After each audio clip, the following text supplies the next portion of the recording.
Welcome back, candidates, to the lesson. Today we are going to continue from where we stopped in our last session.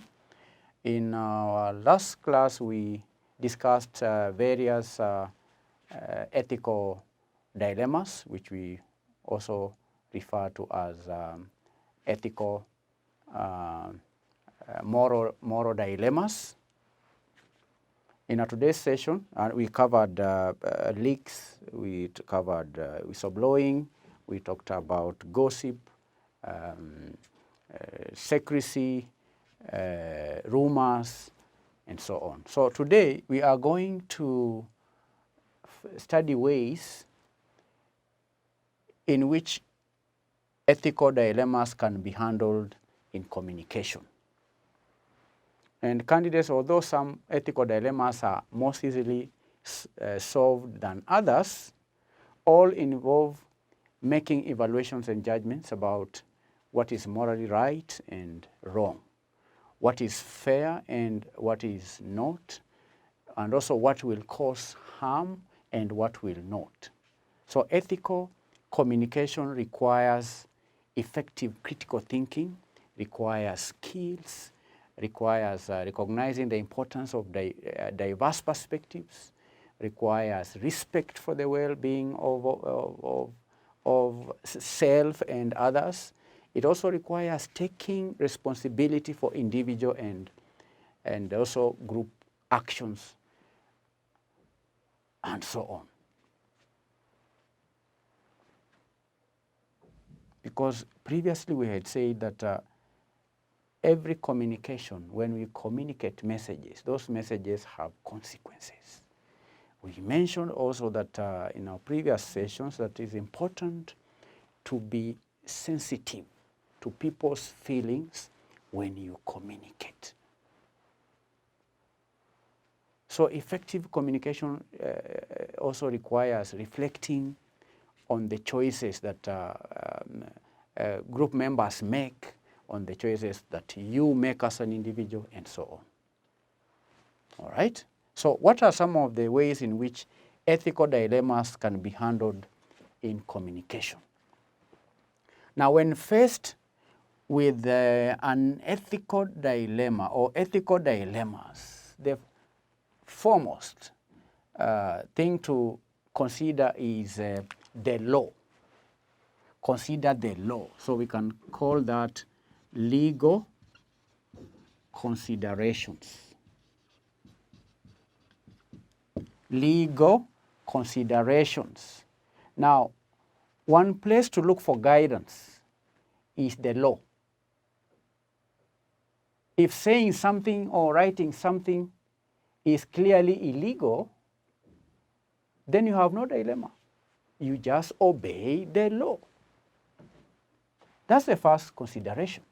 The second consideration is moral consideration. Moral considerations. Now, candidates, although legal considerations may resolve some ethical questions, one has often to rely on his own judgment and principles. And if your intent is honesty, then your statement will be ethical, even though it may factually be incorrect. But if your intent is to mislead or manipulate the audience, then the message is unethical, regardless of whether it is true or not. So looking at the consequences of decisions and opting for a solution that provides the greatest good for the greatest number of people, then that is a moral consideration that can help resolve ethical dilemmas in communication.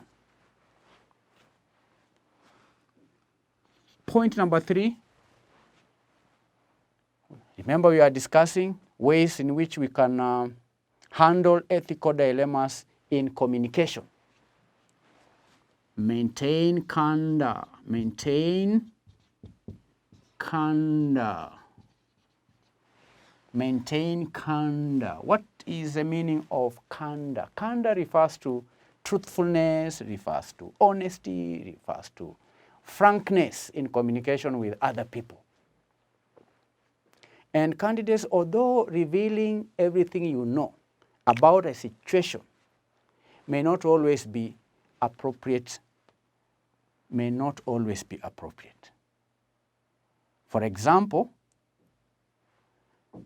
providing all your information to adversaries during intense and sensitive negotiations will only compromise your position. As much as we encourage truthfulness, as much as we encourage honesty, as much as we encourage frankness in communication, as much as we encourage transparency with people at all time, we say that it's not always appropriate. It's important to be wise, to choose what to say when. Otherwise, your words can be used against you, especially when operating in a competitive environment, because not everyone is for your benefit or for your good. So that is maintaining candor. When you want to resolve ethical dilemmas, it's important to maintain truthfulness, honesty, and frankness, because that will help you resolve ethical or moral dilemmas. Number 4, keep messages accurate. Accuracy. Now, candidates, when you are relaying information from one source to another, you need to communicate the original message as accurately as possible.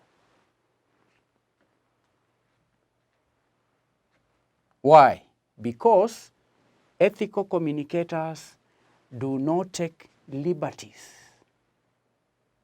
with the messages that they pass on.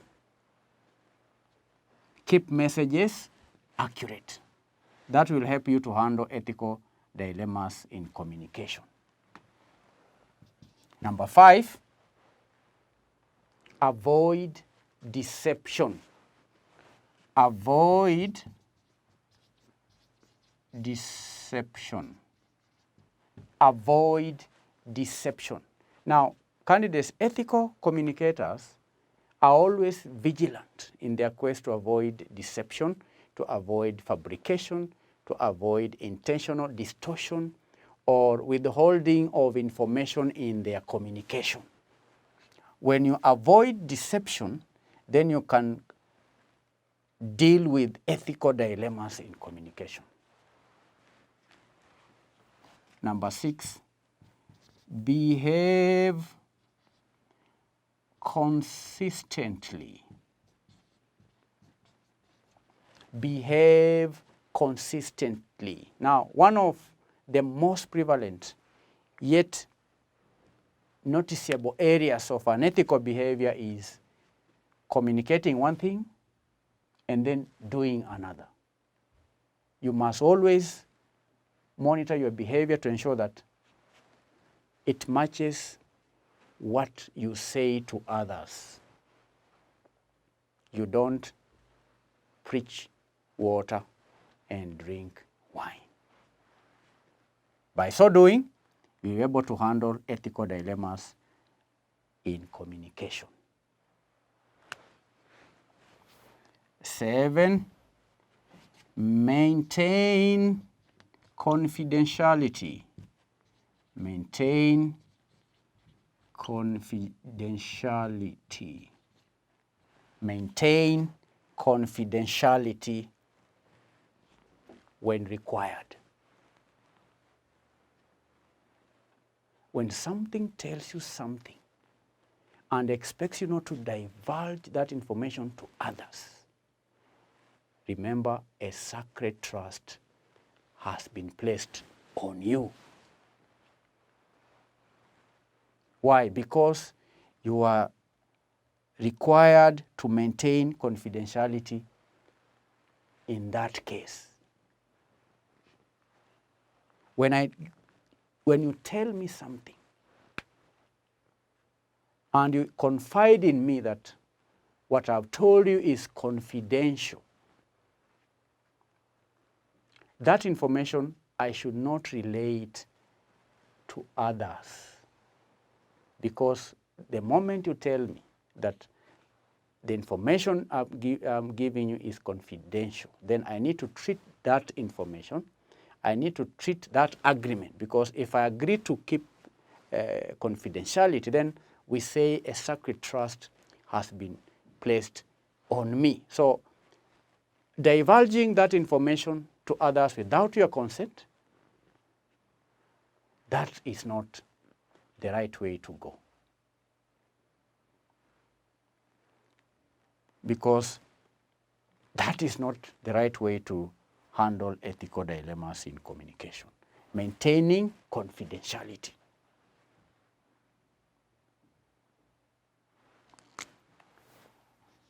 Number 8 is in relation to timeliness. Ensure timeliness in communication.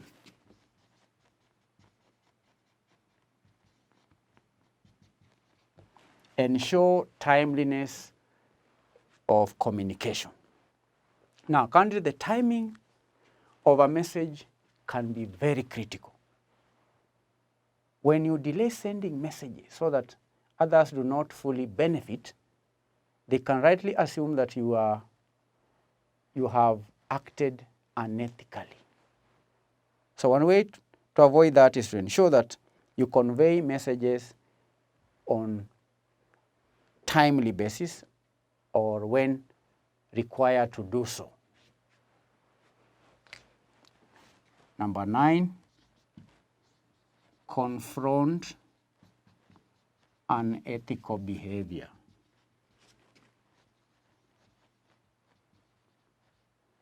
Confront unethical behavior. Now, candidates, to maintain consistency or to maintain a consistent ethical point of view, you must confront unethical behavior when you observe it.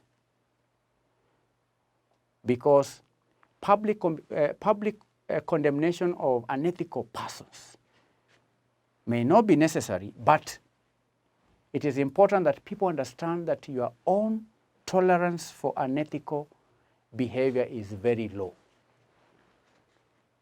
It should be known that you do not condone unethical behavior. And one way to communicate that you do not condone unethical behavior is for you to confront it when you observe it. You do it consistently. All right? You condemn it publicly. Consistently. Confronting unethical behavior consistently will help resolve ethical dilemmas in communication. So candidates, that will mark the end of our today's lesson, where we've discussed various ways of handling unethical dilemmas in communication. Number 1, legal considerations. The first place to turn to when you have a moral dilemma is the law. If the law considers that situation illegal, if the law does not allow it, then you have no ethical dilemma. Just obey the law. Another way of handling an ethical dilemma, we said, is moral considerations. Number 3, maintain candor, which means truthfulness, it means honesty, it means integrity, and so on. Number 4, keep messages accurate. We've said that when you are relaying information from one source to another, communicate the original message as accurately as possible.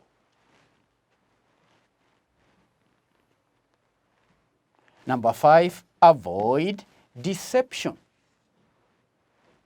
Why? Because ethical communicators are always vigilant in their quest to avoid deception, to avoid fabrication, to avoid intentional distortion of information or withholding of information. Avoid deception. Number 6, behave consistently.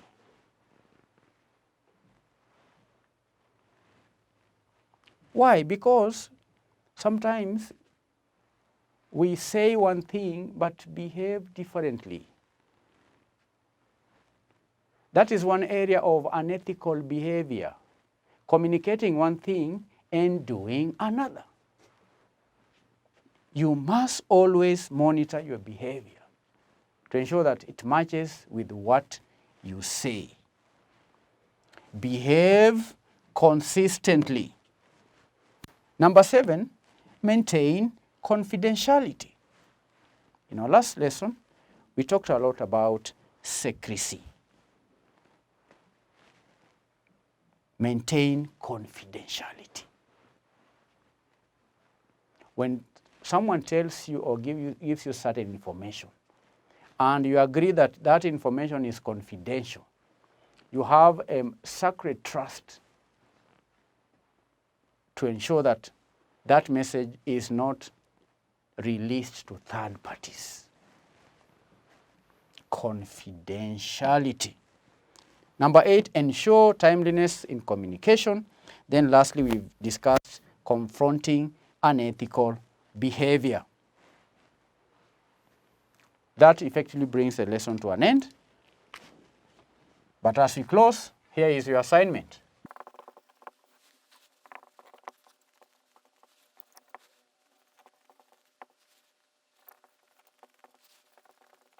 Here's your assignment.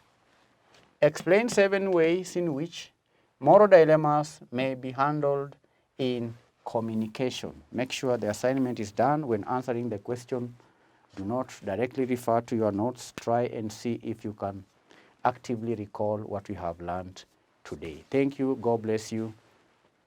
Bye-bye.